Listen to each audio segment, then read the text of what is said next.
ne vem pa, kako bi se mi zdel takrat, če bi meni rekel, tvoj plan se ne bo resničil, ne boš prišla do točke, kjer ne bo več tesnobe. Poleg, ko si rekla, počasi vidiš, da začneš dobivati momentum in enkrat dobiš momentum, poleg se ti pa vse spremeni na boljše. Ne? Takrat se je to potem počasi začelo spreminjati, da sem si začela govoriti, da vse je v redu. Smo? A ti je rekorda vse? Ok. Lepo pozdravljeni vsi, me veseli, da smo se udeležili v takem številu. Danes bo z nami Vida Igličar, avtorica, kot lahko vidite tam, 2 knjig, 100 dni do boljše mene in vse je v redu. Tako da sem se ful veselil tega pogovora s tabo, Vida. Tako da take tematike, ki je fajn se približati ljudem, ker nam je kdaj včasih malo težko govoriti o tega, se pravi tematike duševnega zdravja, tesnobe, strahu in tako naprej. Tako da mogoče za začetek se nam malo predstaviš, mogoče za tiste poslušalce, ki te ne še tako dobro poznajo, da se malo predstaviš, s čim se ukvarjaš in kako te je življenje pripeljalo do kjer smo danes. Najprej en lep pozdrav vsem skupaj. Hvala tebi, Jani, pa Mladinskemu centru za povabilo, pa za organizacijo. Moram reči, da nisem še imela dogodka v tako lepem ambientu. Mi je zelo blizu to, da smo v parku ali pa v gozdu. Ja, moja zgodba. Še vedno vsakič, ko me to vprašajo, se sprašujem, kje začeti oziroma s katerim področjem začeti. Vseeno mi je nekako najlažje začeti s tem profesionalnim delom. Jaz sem se vpisala na študij v tujino, študij grafičnega oblikovanja pa ilustracije. Sem imela nekako to srečo, da sem dosti zgodaj ugotovila, kaj me veseli in me še vedno to veseli.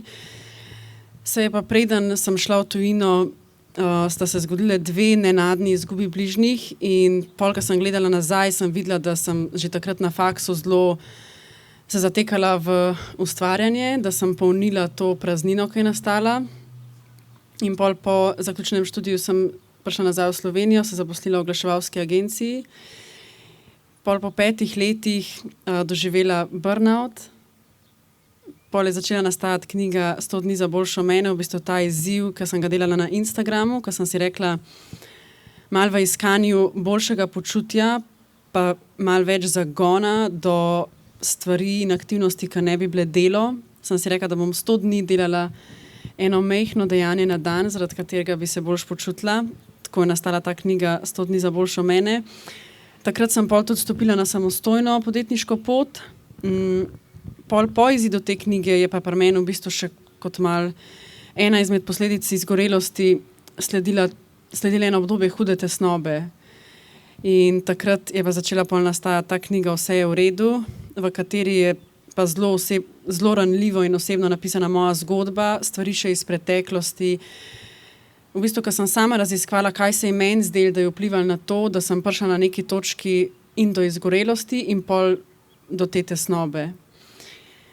Zdaj je pol leta, odkar je knjiga izšla in mi je že tudi prejšnja, pa ta še bolj nekako odprla vrata v ta svet duševnega zdravja. Še vedno bi rekla primarno, da sem oblikovalka pa ilustratorka, ampak mi je pa ta tematika duševnega zdravja zelo blizu in mi je zelo lep stik z bralci in ko vem, da imam priložnost, da se ustvari tak prostor kot danes, da bomo govorili o tej tematiki, ki se mi zdi zelo pomembna.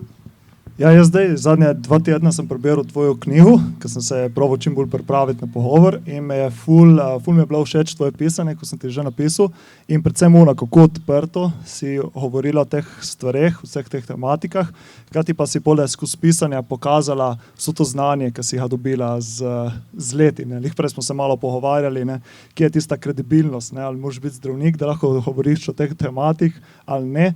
Ampak se mi zdi, da skozi pisanje si ful lepo predstavlja, kaj privede do teh težav z duševnim zdravjem, kakšni so simptomi, kako se s temi soočati in predvsem tisto, ko smo že prej govorili, da so tu neke univerzalne stvari, da pač tu ni samo posledica, ki jo ima nekdo, ampak so razširjene pri vseh. Tako da mogoče se dotakneš malo pri teh, da si se na začetku počutila malo bolj osamljeno, ampak poleg, ko si začela govoriti o tem, si videla, da tudi drugi ljudje se soočajo s tem. Ja, jaz sem prvič to doživela, ko sem gledala za nazaj eno izkušnjo medvrstniškega nasilja v otroštvu, kateri tudi pišem v knjigi.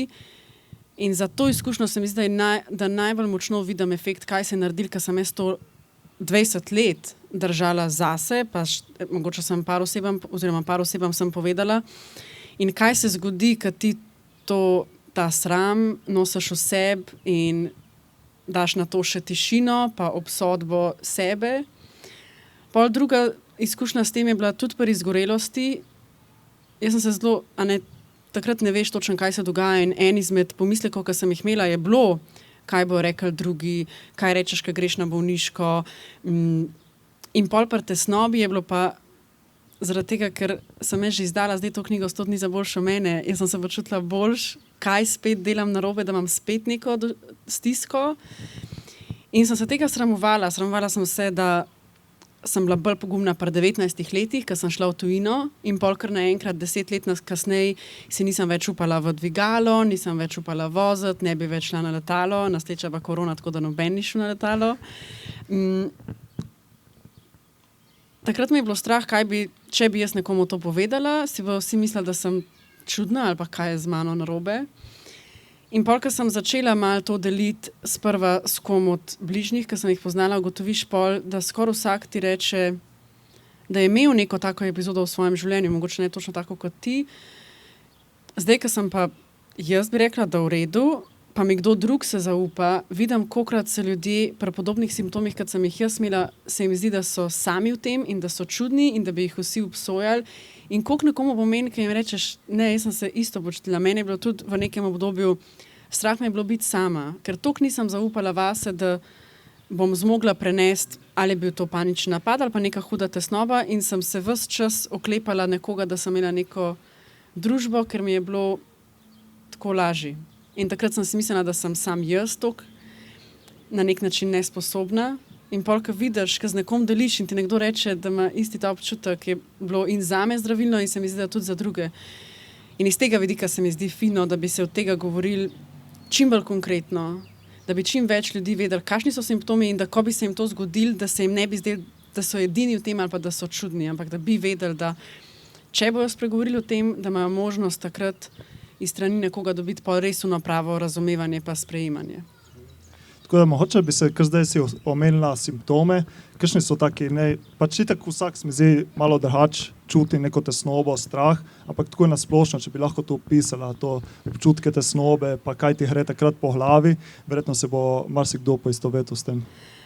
Jaz bi najprej ločila panični napad pa tesnoba, ker sem jih jaz doživljala zelo drugače. Takrat pri izgorelosti se mi je zgodil en hud panični napad in je bil tudi fizično zelo naporen, je trajal, recimo pol ure in takrat se spomnim, da sem sedela za mizo in sem z mami govorila po telefonu in mi je ona rekla, če prideta zati in pome, ker sta bila nekje na obali in meni se takrat zdelo, da bi mogla obuti čevlje, ni šans, nisem tega sposobna, ne bi mogla.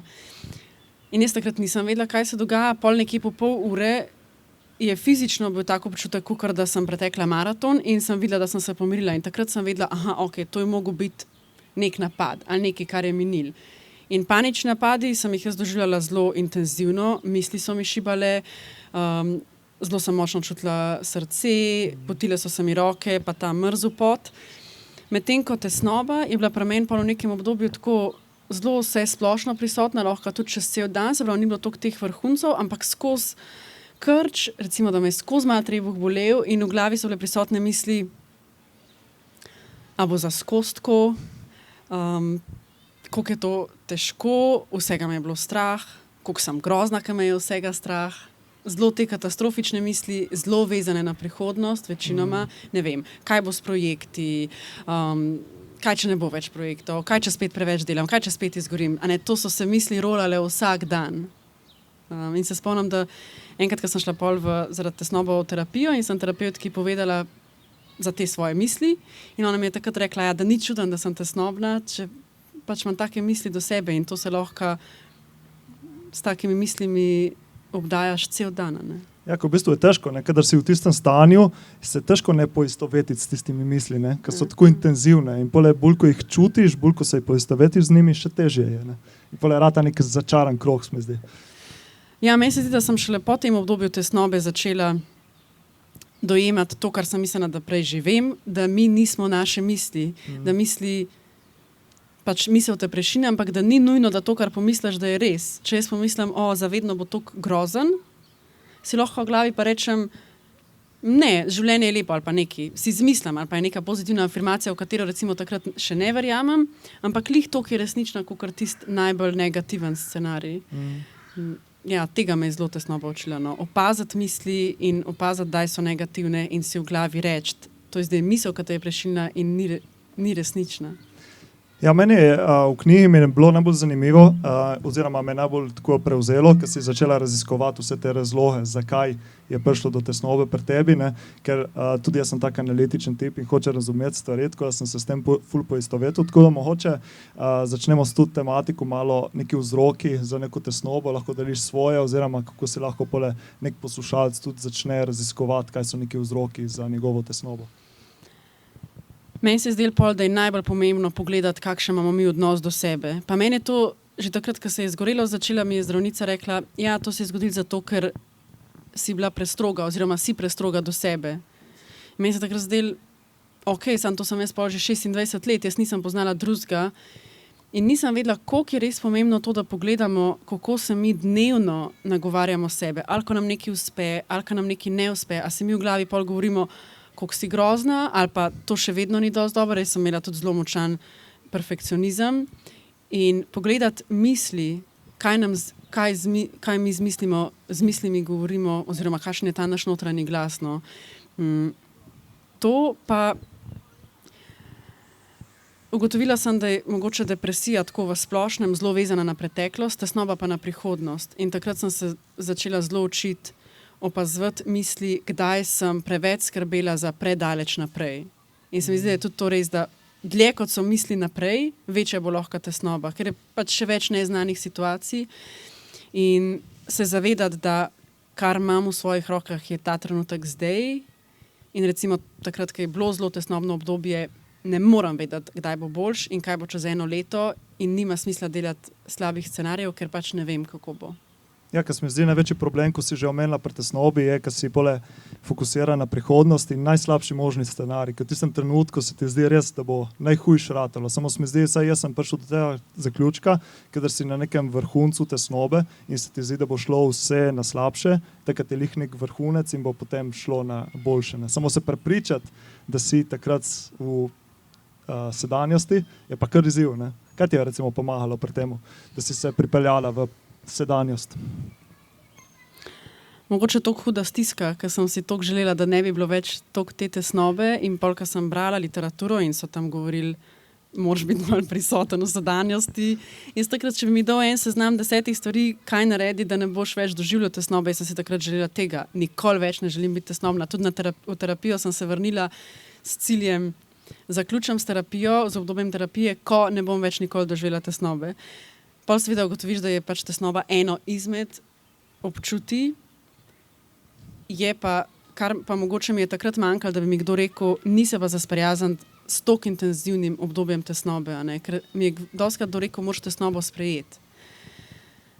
Jaz sem takrat mislila, da mi govorijo, sprejmi, da boš tako, kot zdaj živiš, živela za skozi in vedno bo toliko hudo in vedno bo toliko težkih misli in skrbi. To ni res.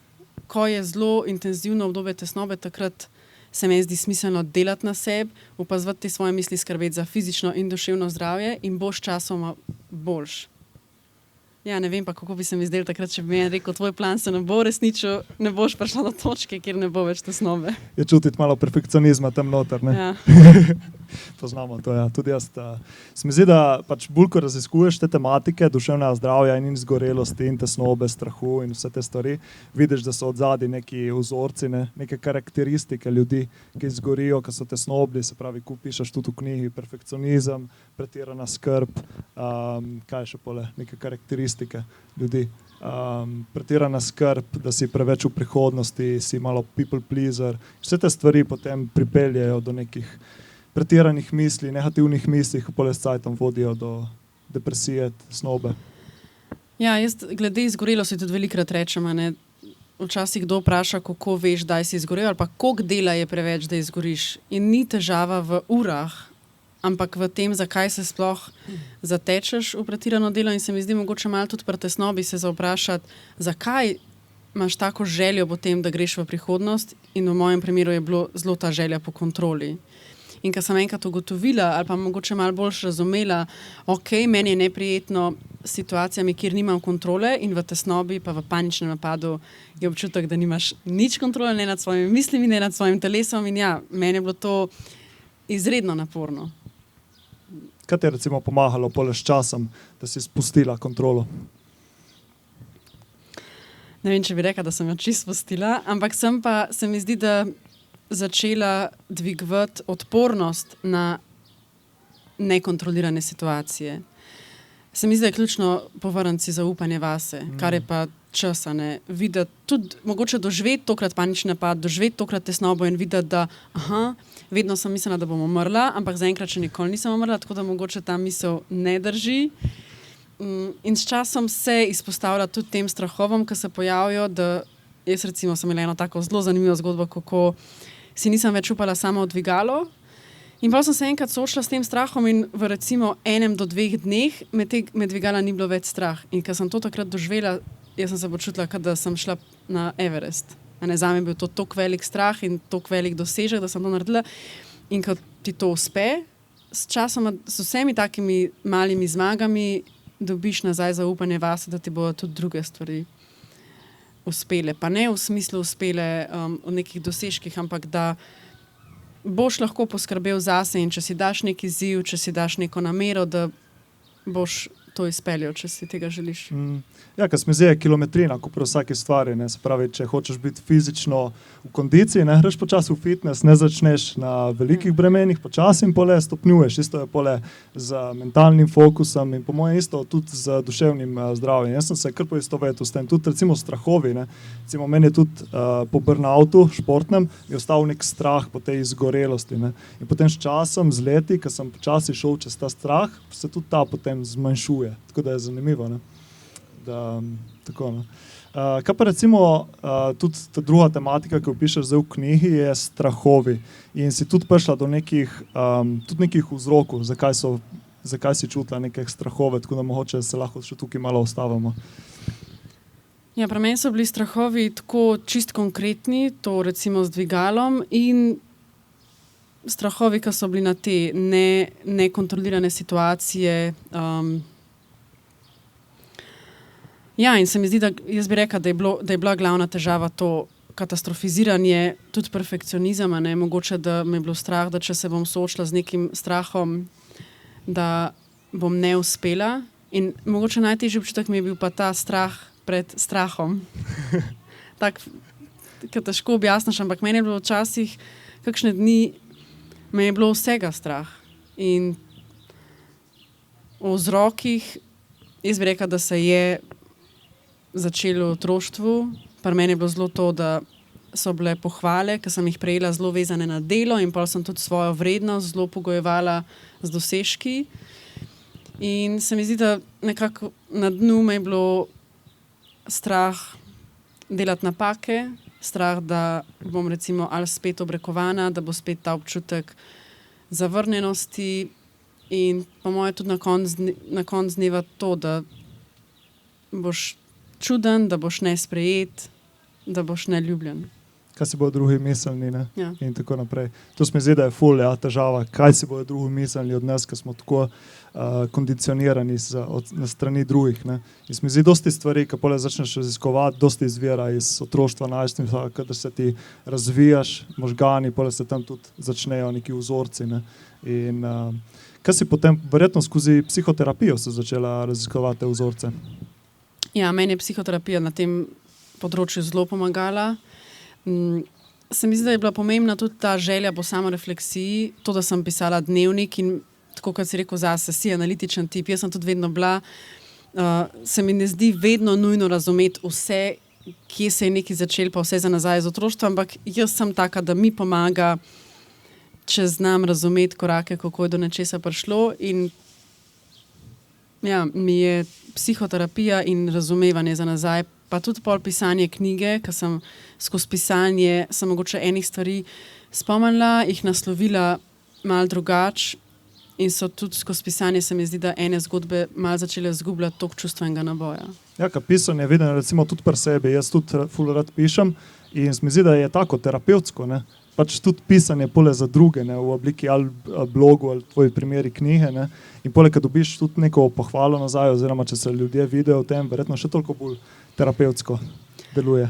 Meni je bilo mogoče najbolj terapevtsko to, da sem delila to izkušnjo medvrstniškega nasilja iz otroštva, ker sem to toliko časa skrivala zase in tudi preden je knjiga išla, oziroma preden smo šli v tisk, sem imela en dan zelo močan pomislek, če sem res pripravljena to deliti in kdo bo to zdaj bral in kaj bo rekel. In predvsem strah me je bilo, če bi prišel nek negativen odziv, a sem bila psihično dovolj trdna, da bi ga znala sprejeti, ker seveda vedno bo prišel tudi negativen odziv. Ampak danes sem vesela, da sem se odločila izdati in dobila v bistvu eno zelo lepo darilo, da niso prišla obsojanja, ampak je prišlo zelo veliko lepih odzivov bralcev, da se jih je dotaknil, da so v knjigi najdeli neke opise tesnobe, ki jih drugje niso in da se najdejo v mojih zapisih. Najlepši mi je pa, kad nekdo reče, da ima podobno zgodbo izgorelosti tesnobe in da zaradi moje zgodbe, ko sem uspela priti ven iz tega, da on vidi luč na koncu tunela. To se mi zdi pa, da je meni trenutno najlepša potrditev, kar lahko dobim skozi delo. In verjetno zaradi tega še toliko bolj se splača govoriti o teh tematikah duševnega zdravja, kdaj je kar težko govoriti, ker imajo nek negativni pridih oziroma negativni naboj, ko se reče temu. Zdaj si omenila pisanje, da ti ful pomagalo pri reševanju teh vzorcev. Še kakšna taka moče za nekoga, ki ne piše, oziroma ki se ne vidi v temu, še kakšna taka stvar, ki ti je pomagala? Jaz sem si po izgorelosti zelo jasno postavila meje glede dela. To je bilo ena taka stvar v urniku, ko sem jo spremljala, potem pa te osnovne stvari, oziroma osnovna higiena za duševno zdravje, se pravi urediti si spanec, prehrano pa gibanje. In po tesnobi sem ugotovila, zame je bilo zelo pomemben imeti nek čas v tišini. Ali je to meditacija, ali je to sprehod, ampak zdaj se mi zdi, ker smo toliko preplavljeni s temi ekrani in to, da se vse toliko hitro dogaja, imeti nek košček v dnevu, kjer ti lahko prideš v stik s seboj in da vidiš, kaj ti dogaja v glavi. Ker sicer se mi zdi zelo enostavno iti iz enega opravka na drugega, malo pred ekran, malo tisto delati in nikoli ni te praznine in se mi zdi, da vsaj jaz sem šele v praznini res videla, kje sem in kako sem. Mene se mi tudi zdi, da je to ful pomembno. Recimo sem videl tudi pri sebi, kadar je prišlo do nekih, sem imel dva tako malo bolj blaga, panična napada, pa tako malo tesnobe in to in sem videl, da je prišlo po obdobju, ko se nisem odklopil od tehnologije, bil skozi nove informacije in možgani ne sprocesirajo. Ne? In se mi zdi, med tistim paničnim napadom so bile, ko si rekel na začetku, misli in kot da bi se čistilo vse tisto. In se mi zdi, da če si ne vzameš nekaj časa, te bo telo oziroma te bo prisilil, da si ga vzameš. Ne? Meni je tudi terapeutka tako rekla za izgorelost, takrat, ko je prišel ta panični napad, da je bil to toliko glasen klic telesa, da je treba nekaj spremeniti. Veš, ki bi se ustavil, prej si omenila, da si tudi zaradi izgorelosti, da je prišlo, ker si čutila neko praznino in si jo pole filala z delom. V bistvu pole pa v tej knjigi si pa prišla ven iz te izgorelosti, s tem, ker si pole delala neke majhne stvari. Jaz te knjige nisem prebral, pa tudi izziva ne poznam, tako da mogoče bi malo delila, kaj so obsegali ti izzivi, tudi pole za poslušalce, bo sigurno si prišlo komu prav. Mogoče najprej disclaimer, včasih se kdo heca, koliko nas izgori in pol napiše knjigo. Zaprav, jaz nisem med izgorelostjo pisala te knjige, to je nastal kasneje. Jaz sem najprej po izgorelosti šla na bolniško, kjer nisem delala in sem v bistvu večino časa počivala, hodila na sprehode, pa poslušala podcaste. Pol pa, ko sem se že vrnila v službo, sem imela že več energije, ampak se pravi, tekom bolniške sem spoznala, koliko je preveč mojega urnika zasedalo delo in sem se zelo zavestno vračala k enim drugim aktivnostim, ki niso bile povezane z delom. In v tistem obdobju se mi je zdelo, da se moram, če tudi zdaj že vem, da si želim početi te stvari, da sem se mogla tako zelo truditi, pa se skozi nekako matrati, pa spodbujati, da sem te stvari počela. In da sem nasplošno, nisem si želela iti nazaj, tako kot je bilo pred izgorelostjo, kar se tiče recimo nivoja energije, ker sem vedela, takrat je bilo, sem se iztrošila. Sem pa želela imeti tisto, ko se zbudiš z enim občutkom, da se mogoče veseliš dneva ali pa da imaš željo početi stvari, ki so pred tabo.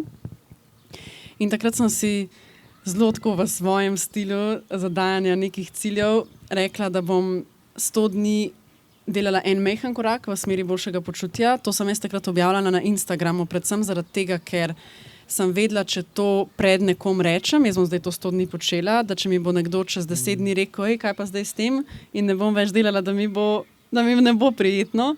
Accountability, ne, Ja. tako rečejo. Čeprav je škoda, zakaj nismo toliko vestni do sebe, mogoče smo bolj do drugih včasih.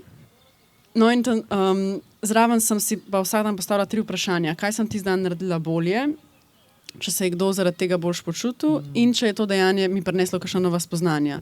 Jaz sem to vsak dan odgovorila v tem zapisu, naredila zraven eno hitro ilustracijo in sem si tudi rekla, to je maks pol ure, ker ne želim novega projekta, zaradi katerega izgorim, ampak malo mogoče ene iskrce nazaj.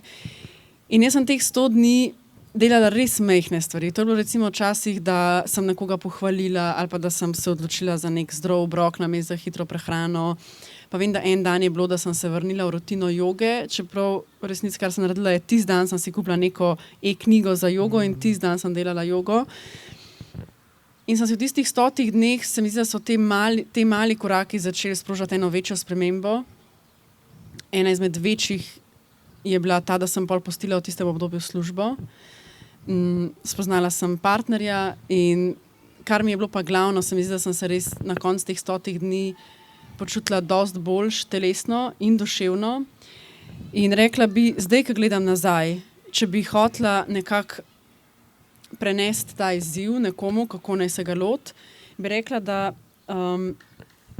pomembna je vztrajnost.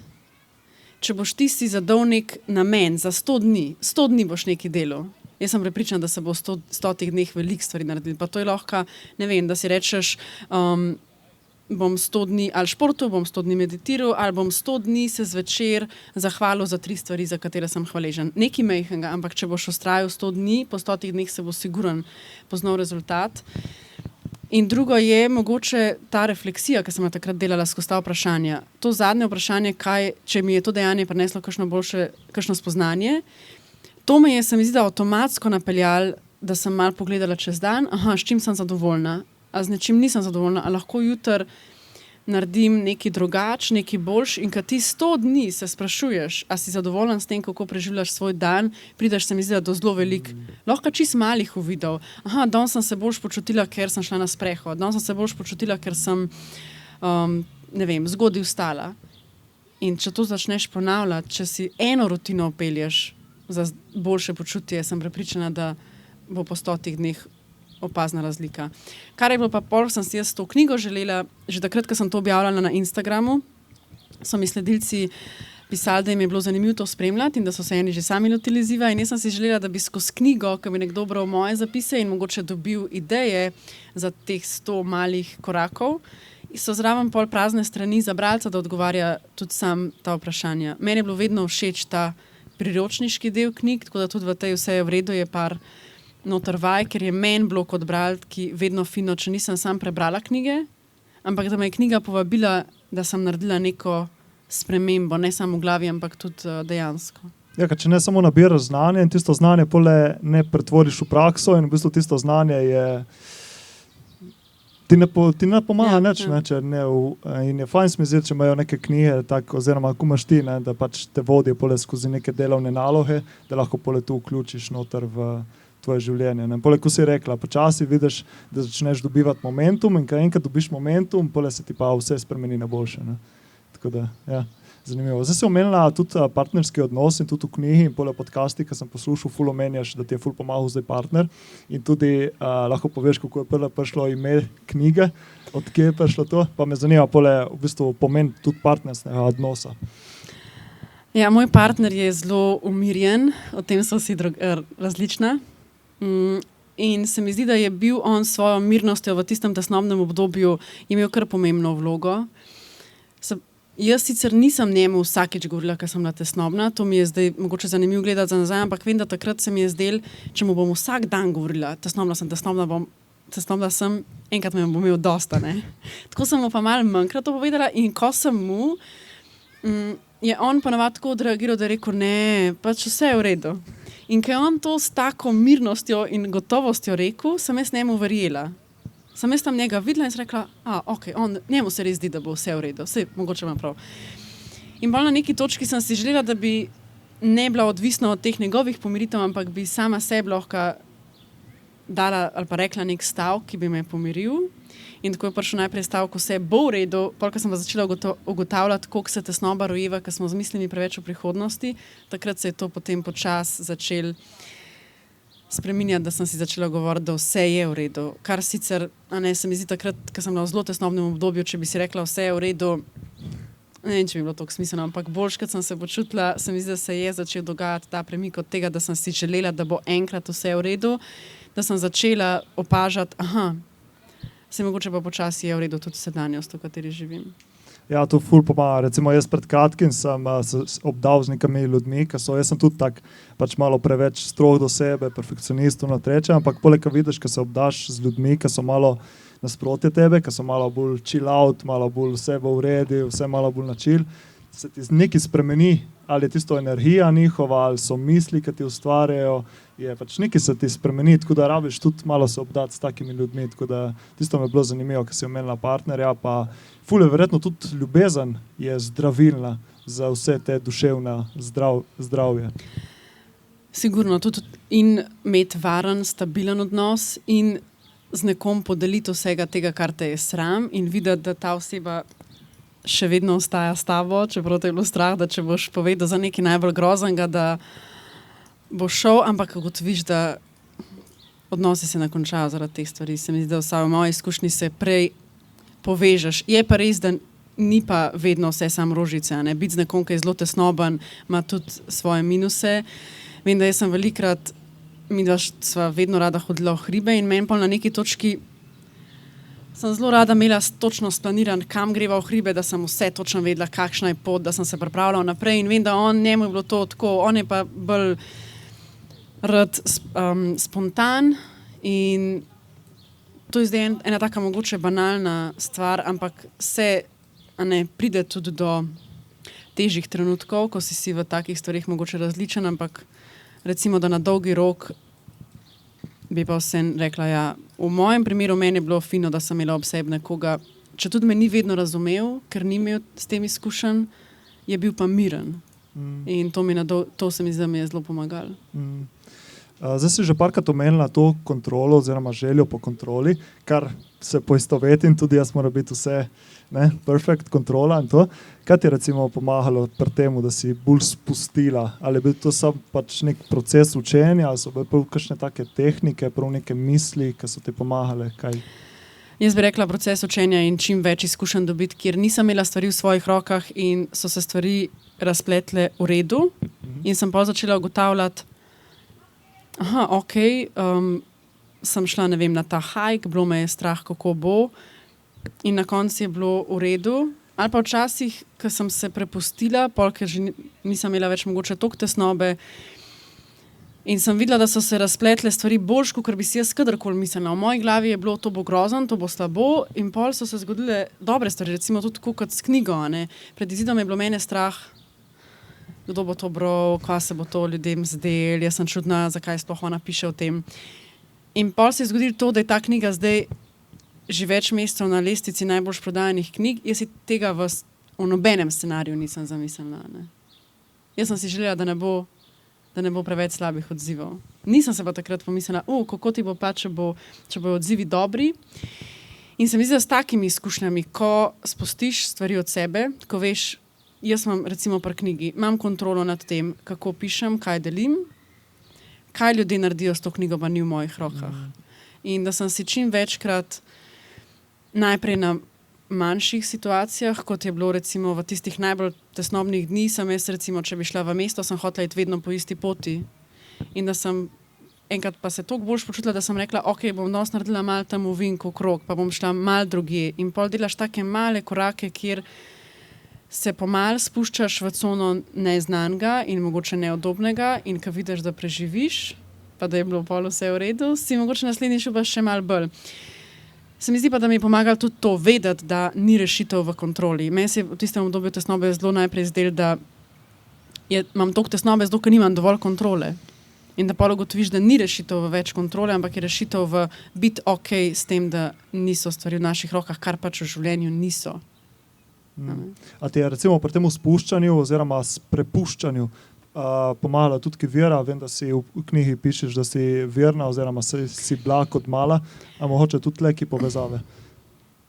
Včasih si želim, da bi, ampak jaz sem bila sicer vzgajana v tem duhu, zdaj pa ne bi rekla, da sem verna na ta način, da bi me to lahko pomirjala. Sem si pa v najbolj mogoče težkih časih včasih želela, da bi imela to vero, ker mi je bila doma drugače predstavljena na lep način in vidim, da je včasih mogoče se mi zdi lažji, ne vem, če je lažji prava beseda, ampak če bi imel to neko vero, ampak ja. Ja, ker recimo tudi jaz imam težave s tem spustiti nekaj, pole se toliko trudiš, pa hočeš in bolj, ko se trudiš, slabš gre. Se mi zdi pa dosti ljudeh, da dobijo neko uteho v veri oziroma v verovanju, da jih nekaj drži, ali je to Bog, ali je to vesolje, ali je to pač mati narava, kakorkoli. Zdaj gremo malo v duhovnost, zato sem tudi hotel slišati tvoje mnenje. Jaz bi rekla, da sem si najbolj nekako pomirjala s tem, da sem začela nazaj zaupati, da se v življenju stvari ponavadi zgodijo z nekim namenom, oziroma da za nazaj sploh, ko gledaš, vidiš tudi za tiste težke stvari, da je bilo neki, ne za vse stvari, sem imela te izkušnje bližnjih smrti, kjer se mi zdi, da ni nič dobrega v tem, ampak vseeno v nekih, recimo, če govorimo o duševnih stiskah, se mi zdi pa, da če uspemo iz teh stisk se nekaj naučiti, pa mogoče začeti živeti boljš. Jaz sem sigurna skozi čas za izgorelost bila na nek način hvaležna, pa tudi za tesnobo. Ker se mi zdi, da če bi se enkrat bi se prej ali slej zlomila, ali bi pa leta zasledovala napačne vrednote in se, ne vem, čez 20 let ustavila in ugotovila, delo ni vse, samo da bi zavozila večji del svojega življenja za nekaj, kar bi pol odkrila, da pač vse ne prinaša toliko zadovoljstva, kakor sem si mogoče, zato ker nisem si vzela časa, da bi pogledala, kaj delam in kaj se dogaja, sem šla v napačno smer. Kaj pa recimo pri nekih izkušnjah, situacijah, kjer ne moreš dobiti nekaj namena, ko si omenila zdaj, ti si imela izkušnjo kot mlada z 2 smrtimi, se pravi 2 fanta, sta umrla kar naenkrat in verjetno tam ni bilo nekega vzroka oziroma namena, nisi mogla dobiti. Kako pa se recimo v takih situacijah sprenazniš, ker recimo v življenju prijajo neke stvari, ko si rekla, za katere si lahko hvaležen, za nekatere pa ne veš, ali ja ali ne. In še zdaj nimam odgovora na to, kar sem pa ugotovila je, jaz sem se takrat zelo srečevala s krivdo, ker sem bila pri obeh smrtih zadnja, ker sem bila z njima in sem se spraševala, a bi lahko prepoznala neke znake slabega počutja, a bi lahko drugače boljš življala, a je bilo karkoli v moji moči, da bi se to drugače razvil in da se ne bi tako končal. In ta vprašanja lahko nosiš s sabo vsak dan do konca življenja, ampak ni odgovorov. In bolj na neki točki se mi zdi, da ugotoviš, da te nikamor ne pripeljejo, oziroma če te pač pripeljejo v neko depresijo, pa v zelo veliko obremenjenost in ne dela dobro ne tebi, ne tej osebi, ki je zdaj umrla, ne drugim. In jaz se takrat že začela zelo zavestno pol usmerjati v hvaležnost, biti hvaležen, da si imel priložnost biti s to osebo, se opominjati na dobre stvari in to je to. Pač krivda in te neke vprašanje, zakaj, tam, kjer ni odgovora, moraš po moji izkušnji, moraš potegniti črto. Potegniti črto, ne, in ko si reka, to mi je bilo ful zanimivo, pole preusmeri to, ne, v neke dobre občutke, hvaležnost, ne, ful ena taka močna praksa, ki vsi poudarjajo, ne, ampak se mi zdi, da je težko biti hvaležen, če ti ne delaš na temu, če ne delaš vaje, je kot mišica, jo moraš trenirati, ne. Jaz imam tudi kar težave s tem biti hvaležen, ne, ker imam ful reči, za katere sem lahko, ne, ampak zmeram pa bi več. Kaj recimo tebi poleg tega, da pač pisanje stvari za hvaležnost, za kaj si hvaležna, ker si že parkrat omenila, bila še kakšna taka praksa, ki ti je pomagala gojiti hvaležnost? Za hvaležnost prav to, tako da sem se včasih vzela recimo par sekund sam. Se mi zdi tudi, ko sem bila skozi in eno depresivno obdobje in tesnobno obdobje, pol to, da si v redu, ne jemlješ več za samoumevno. In jaz še zdaj velikrat se ustavim in se zavem, zdaj sem psihično dober in mi to ni samoumevno. In je neka sreča ali pa zelo močno zadovoljstvo, ki pride iz tega, da se dobro počutim. Mogoče 10 let nazaj ali pa 20 bi mi bilo to samoumevno, zdaj mi to ni več samoumevno. Tako da se mi zdi, da stiske saj mene so zelo spodbudile k hvaležnosti.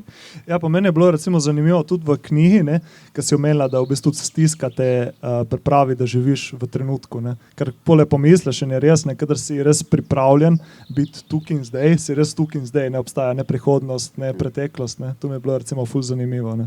Kako ti je tudi recimo tista težka situacija v življenju prisilila, da si tukaj in zdaj. Ne. Mogoče kdaj se tudi ustvari taka situacija, da si res prisiljen, da si tukaj in zdaj? Ja, sigurno je panični napad tudi to, ne. Čeprav ti takrat mislim, mogoče malo šibajo v prihodnost, ampak meni občutek v telesu je bil pa, mogla sem se ukvarjati s tem, kaj se zdaj dogaja in kakor da je bil vklopljen nek boj za preživetje v tistem trenutku. Kako bom meni se enkrat zgodil panični napad v hribih, nek na enem grebenu visok gor. Takrat je bil samo en korak za en korak, nič ni bilo za naprej. Sam kako preživim, da pridem dol iz te gore. In ti so te tudi pole pomaga, da si bolj čuječ, zavesten, ne? Ker se pole tudi prenese na vse področja življenja. Zanimivo. Veš, ki sem rekel še, da bi malo predebatiral, skozi celo knjigo pišeš tudi o ljubezni do sebe. Jaz sem tudi zdaj pred kratkim posnel en podcast o mojega razumevanja ljubezni do sebe. Me zanima predvsem, kaj to pomeni zate ljubezen do sebe, pa kako to gojiti.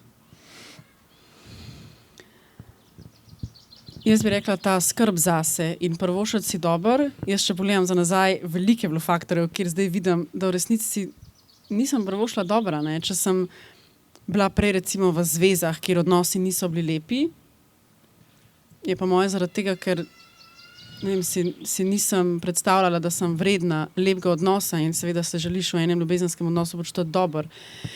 In drugo je pol tudi to, kako se počutiš telesno in mentalno. Se mi zdi, ko greš športat recimo, pač jaz zdaj grem zaradi tega, ker se želim počutiti dober in vem, da ko grem ali v hribe, ali grem na sprehod, se počutim dober. In jaz bi rekla, da je to ljubezen do sebe. Vedeti, kaj je zate dober, ob čem se ti počutiš dober in pol za to poskrbeti. Si vzeti čas za tiste stvari, ki so ti pomembne, za odnose, ali s sabo, ali z bližnjimi, ker veš, in to je dokazano, da so to stvari, ki prinašajo srečo in zadovoljstvo. In pa ta del misli, kakšen je naš notranji glas, kako se mi nagovarjamo v glavi.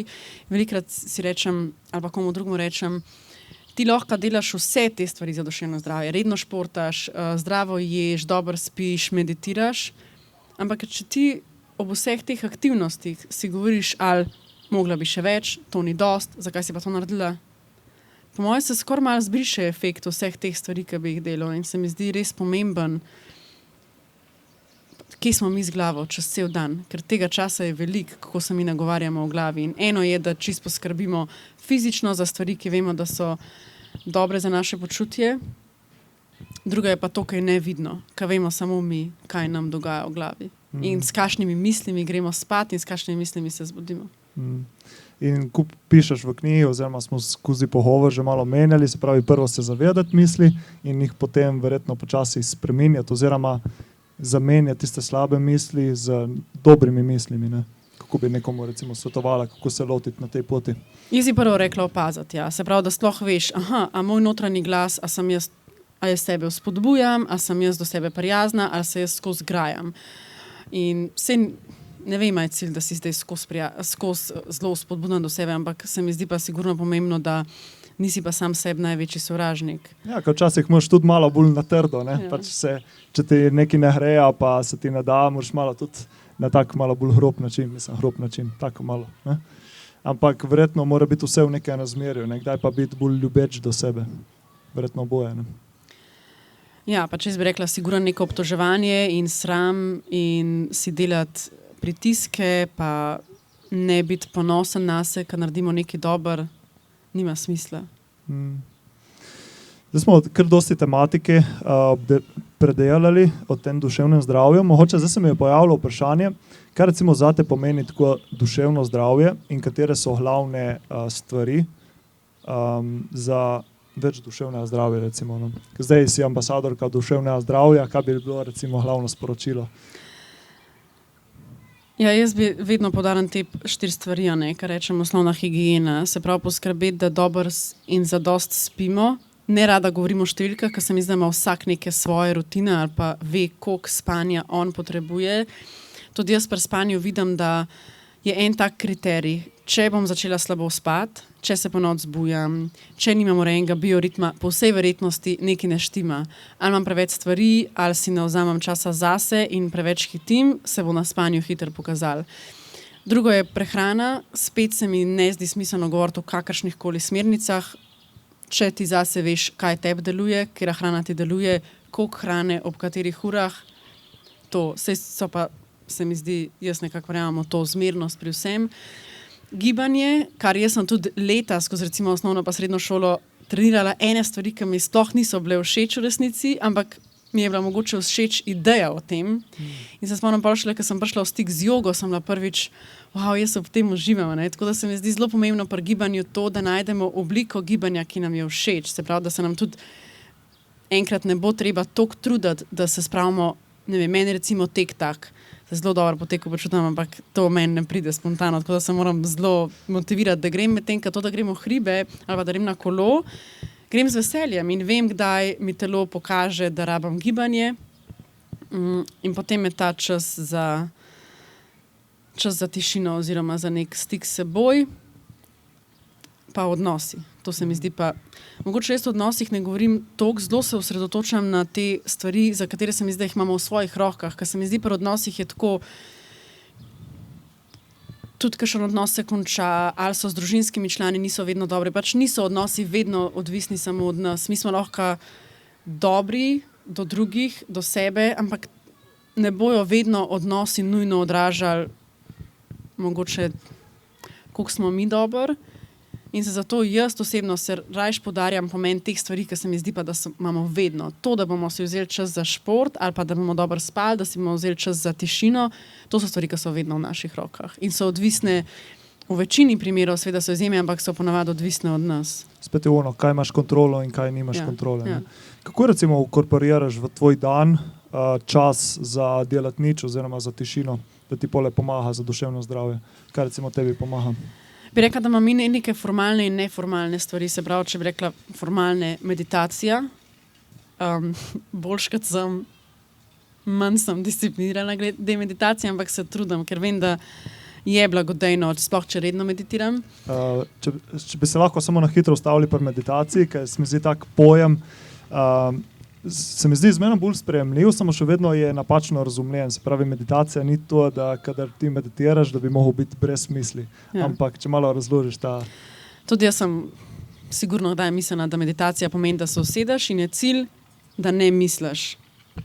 Ampak pač to, po mojem vsi vemo, da zdaj mogoče kakšnemu budistu to kdaj uspe za minuto, ampak v osnovi ni to cilj. Meditacija je vaja opazovanja svojih misli in jih preusmerjati nazaj na nek fokus, ki smo si ga izbrali. Ali pa samo to, da opaziš misli in jo spustiš, da gre. In pol imaš različne, ali poslušaš neko vodeno meditacijo, ali se recimo osredotočaš na dihanje, pa spremljaš, kako se ti trebuh premika ob vdihu izdihu. Meni v tistih mogoče najbolj tesnobnih dneh mi meditacija recimo ni bila toliko prijetna, ker se mi je zdelo, da sem se zdaj usedla in zdaj bom jaz poslušala svoje misli, takrat sem sam še bolj dojela, koliko je tam enega dreka in koliko moje misli niso prijetne in se mi je zdelo, zakaj bi si zdaj vzela še več časa, da bom soočena s tem, kar ni okej.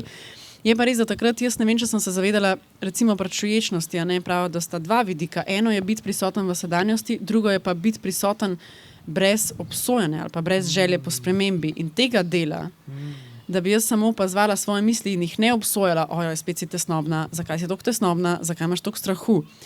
Takrat ne vem, če sem se zavedala, pomemben je ta del, da bi si rekla, zdaj sem tesnobna, that's it. In sigurno bo pol prišla neka druga misel, ne. Ja, tako da meditacija, upam, da ne vem, kje se je začel ta mitno, da to pomeni, da ne misliš nič. To je vaja tako kot greš laufat ali pa greš delati trebušnjake in treniraš trebušno mišico, pri meditaciji treniraš usmerjanje misli, tako bi jaz rekla. Je pa res, da po moji izkušnji je tako, kot z branjem. Jaz včasih opažam, če nimam toliko časa brati in polka se po nekaj časa lotam branja, bom, ne vem, prebrala nek odstavek in ugotovila, da sploh ne vem, kaj sem razmislila druge. Večkrat berem, hitreje padam noter, dalj časa uspem ohranjati fokus na vsebini, ki jo berem. In se mi zdi, da je podoben pri meditaciji. Če si redno vzamem čas, ne nujno vsak dan, mi bo, rečemo temu monkey mind, bo še vedno prišel dan, ki mi bilo zelo naporno, oziroma ne naporno, se bom mogla bolj truditi, da bom usmerjala misli, ampak nasplošno se mi zdi pa, da je nek trend, če redno meditiraš, je to neka vaja. Ja, se strinjam. Prej sem te prekinul vmes, se pravi si rekel, da imaš formalne in neformalne za več tišine pa prostora v dnevu. Ena je bila meditacija in potem sem te prekinul. Bolje recimo trenutki, ko hodim v hribe, da če grem sama, da nimam telefona, si dati telefon na stran, včasih je že sam ta telefon na stran, dati dosti tišine pa praznine. Pa to, da imam mogoče, da si pustim, če pride nek košček v dnevu, ko nimam nič, da je okej, da nimam nič.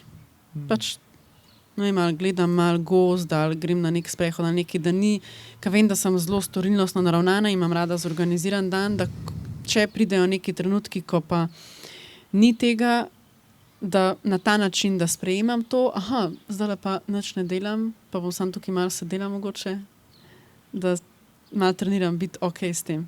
Ne nafilaš z delom, ne, kot SP-ovka. Ja. Jaz imam tu kar težavo, sem tudi na taki podjetniški poti in ko je pol ur cajta, bi kar zafilil z delom. Ne. In potem se to nabira, ne, in pole vidiš, da moraš narediti en korak nazaj, tako da ja, hvala za to. Dobro, sedaj smo nekaj predebatirali.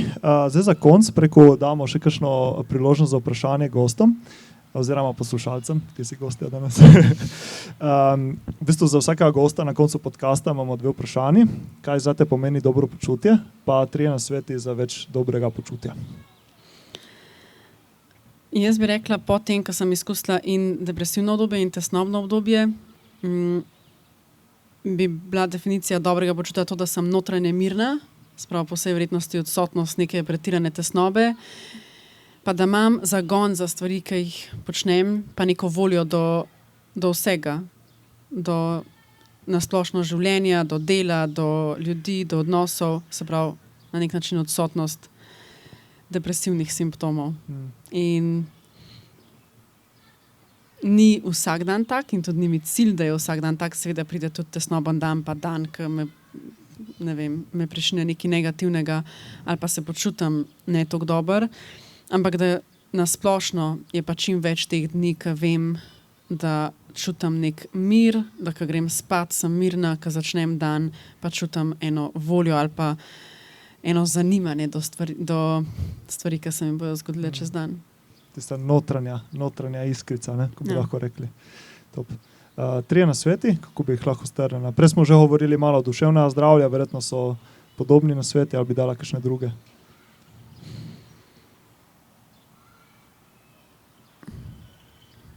Ne vem, po eni strani bi skozi poudarjala to spanje, gibanje, prehrana. Spanje, gibanje, prehrana. Res, se mi zdi, ali pa to, vzeti si čas, pa na vsake toliko časa malo preveriti, kje smo v življenju, kako živimo, a tako, kot živimo, a nam je to v redu. Jaz takrat pri izgorelosti vem, da meni se je zdelo, da sem našla recept za srečo, a ne večkrat delam, bolj sem zadovoljna, večji projekti so, več sreče. In pol, ko sem je nekje to podaril in sem začela gledati za nazaj, sem videla, da to se ni zgodilo čez noč, ne? In ne vem, a če bi se večkrat sproti vprašala, a res moj urnik odraža moje vrednote in to pomeni, da v tistem obdobju mi je bilo pomembno večinoma samo delo. Ne vem, če bi se s tem strinjala takrat. No? Se mi zdi, da v glavi bi si rekla, ne, meni je pomemben čas zase. Tega časa si pa nisem vzela ali pa čas z bližnjimi. In malo sam preveriti, se to lahko vzamemo si 5 minut, pogledamo svoj dan, čemu posvečamo svoj čas, a nam je to okej, a ta čas odraža stvari, ki so nam pomembne, a si vzamemo dovolj časa za prijatelje, za družino, zase. In v mojem primeru je bilo največkrat to, a je okence, ki ga zauzema delo, v primernem razmerju z ostalimi stvarmi. to je ful dobro sporočilo zdaj za na konci. Tako da, evo, ful hvala, Vida, da si se udeležila tega pogovora. Upam, da je bilo vsem zanimivo. Na tej točki lahko še, če ima kdo kakšno vprašanje, lahko zastavi Vidi. In če ne bo tudi pole zdaj priložnost, malo poklepetaste, spoznaste Vido, tam ima njene knjige, tako da lahko tudi bo podpisavala knjige, tudi meni daš en podpis. Super. Tako da, evo, hvala ti še enkrat, hvala vsem, da ste se udeležili tega pogovora v živo, hvala Mladinskemu centru za organizacijo oziroma za sodelovanje in če imaš kakšno sporočilo za na koncu? Ne, hvala tebi za pogovor, mi je bilo zelo zanimivo, mi je vedno fajn najdeti druge ljudi, ki jih zanimajo podobne stvari.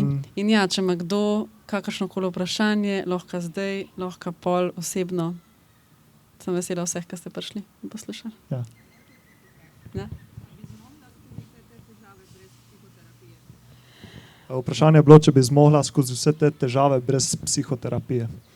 To so me že večkrat vprašali, ne moram reči, ker ne vem, ker sem imela na srečo vedno to strokovno podporo. Sigurno bi bilo pa težje, pa dalj časa bi trajalo. Tako se meni zdi. Meni se tudi zdi, da ni treba, da je obisk psihoterapeuta takrat, ko smo res v hudi stiski. Lahko je to, ko se nek znajdemo, pa vidimo, da nam nekaj ne gre, ali pa smo malo obtičali. In meni je delo s terapeutko dal veliko, v tem smislu, da imaš pogled od nekoga zunaj, ki te pozna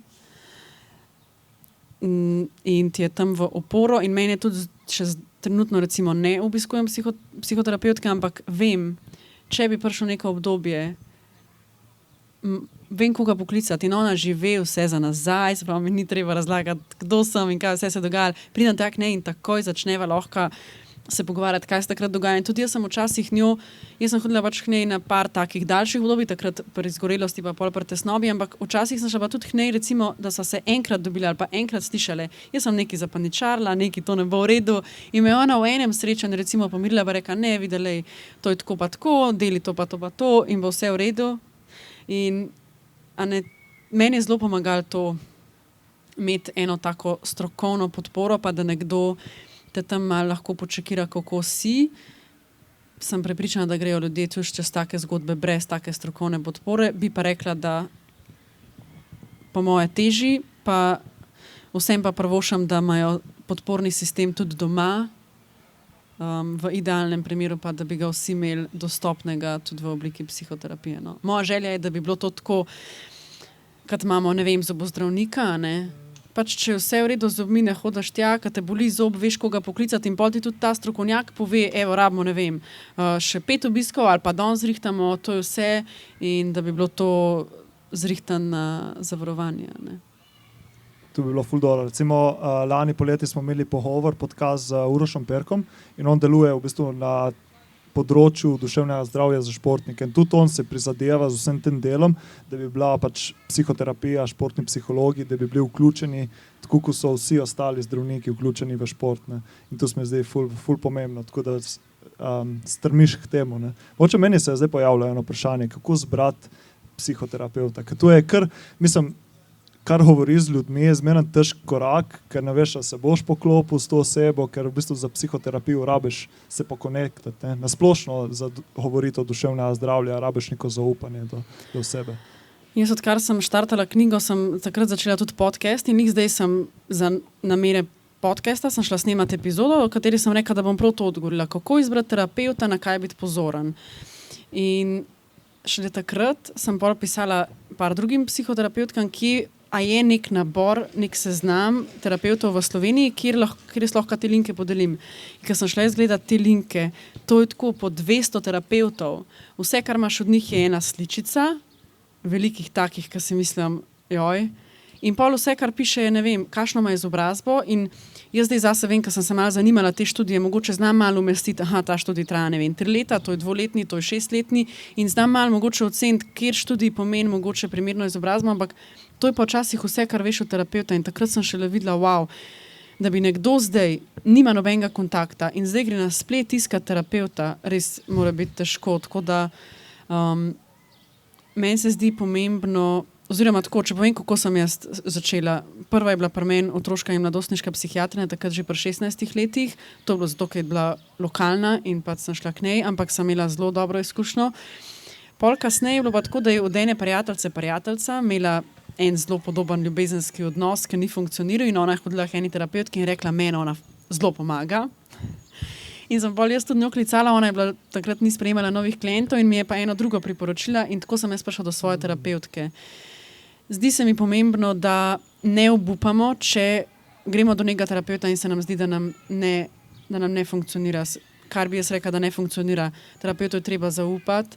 Jaz sem ponavadi po tistem, ko sem imela s terapeutko prvi klic, pa sem ji povedala, zaradi česa kličem, sem že od njenega odziva mal videla, a ima nek ton glasu, ali kaj mi je povedala nazaj, a mi je dala malo tistega, kar sem si želela. Jaz sem največkrat iskala pomiritev in meni se zdi pomembno tudi, da terapeuta spoštujemo, v smislu, da mu bomo zaupali, če bo on rekel, ali recimo, rabaš to narediti, a daj to narediti.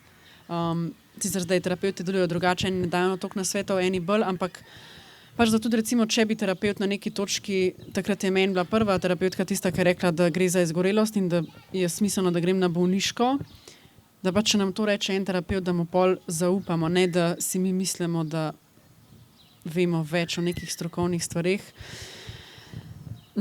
Ja, v tisti epizode sem jaz tudi podelila, eno je recimo društvo kognitivno-vedenskih psihoterapeutov. Meni je ta kognitivno-vedenska smer, meni osebno je blizu, pa integrativna, se mi zdi, da sta tako dost praktično naravnani tudi. Tam je recimo en seznam terapeutov, ki so akreditirani, tako da malo taki linki. Zdi se mi pomembno pogledati, da ima pač neko primerno izobrazbo, da to ni študij ali pa tečaj, ki je trajal pol leta, a ne vsem gre za, se mi zdi, kar pomembno funkcijo. Pol pa ja, pogledati zaupanje, pa moja terapeutka imela recimo spletno stran, kjer je imela tam svojo sličico, pa par citatov. In se mi zdelo, da sem že po unih citatih, ki so bili pozitivni, se mi je zdelo, evo, ona mi bo po moje pomagala.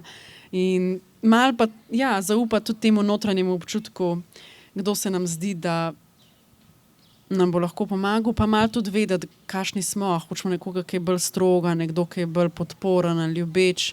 Pa mogoče čisto vprašati, ko kličemo te kontakt nekoga, ki bi šli k njemu, povedati, kako mi delujemo, kako pa jih vprašati, kako pa oni delujejo, na kakšen način, da si ustvarimo mogoče malo slike. Ne? Preden tudi psihoterapija pač ni pocen, tudi je nek časovna investicija.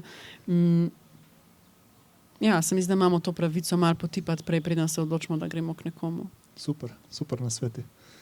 Evo, moče še kakšno vprašanje? Še koga, ki zanima? Maja? Karin? Devo, pohumi se, daj. Dobro, nič pole. Se boste imeli zdaj priložnost še v živo oziroma tam pri kraju osebno spoznati video, tako da še enkrat hvala Vida za pogovor, hvala vsem za udeležbo in boste fajni, se vidimo in vsem itak, ki ste poslušali to preko spleta in se vidimo v naslednjih epizodah. Čau. Hvala.